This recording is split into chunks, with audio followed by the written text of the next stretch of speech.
நயன்தாராவோட பட வாய்ப்பை தீபிகா படுகோன் பறிச்சுட்டாங்களா? இப்ப இந்த நியூஸ் தான் பாத்தீங்கன்னா பாலிவுட், கோலிவுட், மோலிவுட், டோலிவுட்னு எல்லா வுட்லயும் பரவிட்டு இருக்கு. அப்படி என்ன தீபிகா படுகோன் பண்ணிட்டாங்க? எதுக்காக நயன்தாராக்கு இந்த பட வாய்ப்பு போயிடுச்சு?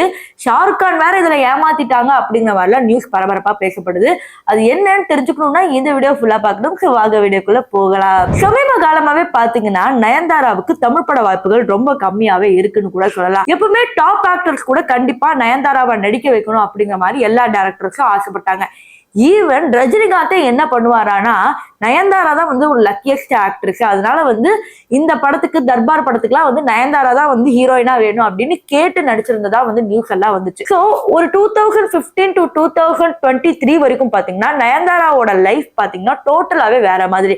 நடிச்சா டாப் ஆக்டரோட நடிப்பாங்க, இல்லைன்னா தனியா அவங்கள பத்தியே ஒரு படம் வரும். சோ இப்படிதான் வந்து தனித்தனியா போயிட்டு இருந்துச்சு. ஈவன் இவங்க விக்னேஷ் சிவனை கல்யாணம் பண்ணிக்கிட்டதுக்கு அப்புறம் பாத்தீங்கன்னா படமும் வந்து இவங்களுக்கு நிறைய வந்துச்சு, நிறைய பண்ணிக்கிட்டு இருந்தாங்க. பட் இதுல சந்தேகப்பட வேண்டிய ஒரு விஷயம் என்னன்னு பாத்தீங்கன்னா, நயன்தாரா முதல் டாப் ஆக்டர்ஸோட நடிச்ச மாதிரி இப்ப யாரு கூட நடிக்கிறது இல்ல. அதுவும் தமிழ் படங்கள்ல ஸ்பெசிபிக்கா வரும்போது விக்னேஷ் சிவனை கல்யாணம் பண்ணிக்கிட்டதுக்கு அப்புறம் நிறைய பிரச்சனை வந்துச்சு. ஃபர்ஸ்ட் இந்த தனுஷோட பிரச்சனை, அதுக்கப்புறம் லேடி சூப்பர் ஸ்டார் அப்படிங்கிற இந்த பிரச்சனை.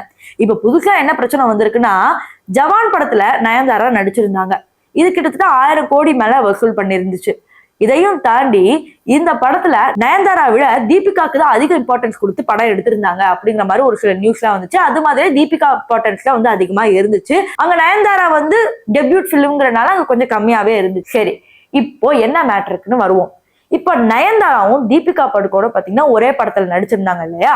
அப்ப ஷாருக் கான் கிட்ட நயன்தாரா பேசும்போது இந்த மாதிரி சொல்லியிருக்காங்க, உங்களோட அடுத்தடுத்த படத்துல வந்து எனக்கு கொஞ்சம் புக் பண்ணுங்க அப்படிங்கிற மாதிரி பேசி வச்சிருக்காங்க போல. அதுக்கு ஷாருக் கான் என்ன சொல்லியிருக்காரு, சரி நம்ம நெக்ஸ்ட் பிலிம்ல ஒர்க் பண்ணுவோம், அதாவது சவுத் இந்தியன் டைரக்டர் வந்து நம்ம ஒர்க் பண்ணுவோம் அப்படிங்கிற மாதிரி ஒரு பேச்சு போயிருக்கு. இப்போ ஷாருக் கானோட அடுத்த படத்துக்கு நயன்தாரா தான் நடிக்க வைக்கிற மாதிரி இருந்துச்சு. ஏன்னா அவங்க போனோடனே லக்கி ஆக்ட்ரஸ் 1000 கோடி போயிருக்கு அப்படிங்கிற மாதிரி ஒரு பெரிய பேர் இருந்துச்சு நயன்தாராக்கு. ஸோ கிட்ட வரைக்கும் போயிட்டு என்ன ஆயிருக்குன்னா கடைசியில தீபிகா படுகோனுக்கே போயிடுச்சு. இப்ப தீபிகா படுகோன் பாத்தீங்கன்னா பாலிவுட் பிலிம்ஸ்ல பயங்கர பிஸியா இருக்கிறாங்க.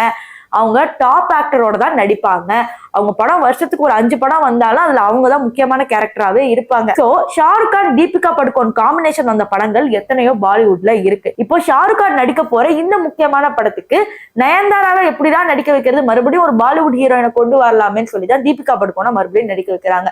ஆக்சுவலி நயன்தாரா நடிக்க வேண்டியது இது அப்படி போயிடுச்சு. இப்ப இது நயன்தாராக்கு ஒரு பெரிய ஷாக்கா அமைஞ்சிருக்கு. என்னடா ஷாருக் கான் நம்ம கிட்ட சொன்னாரே, இப்ப நடிக்க வைக்காம போயிடுச்சு அப்படிங்கிற மாதிரி எல்லாம் ஒரு பக்கம் இருக்க, இங்க தமிழ் படங்கள் எல்லாம் பாத்தீங்கன்னா ஃபுல் அண்ட் ஃபுல் இவங்க வாஷ் அவுட் ஆயிட்ட மாதிரியே இருக்கு. இப்போ தெலுங்கு படங்கள்ல தான் பயங்கர பிஸியா இருக்காங்க, பெரிய பெரிய படங்கள்ல நடிச்சுட்டு வராங்க. சோ இதுக்கப்புறம் நயன்தாராவோட மார்க்கெட் எப்படி இருக்க போகுது? நிஜமாவே கல்யாணமானா எல்லாரும் மறந்துருவாங்க போல அப்படிங்கிற மாதிரிதான் இருக்கு.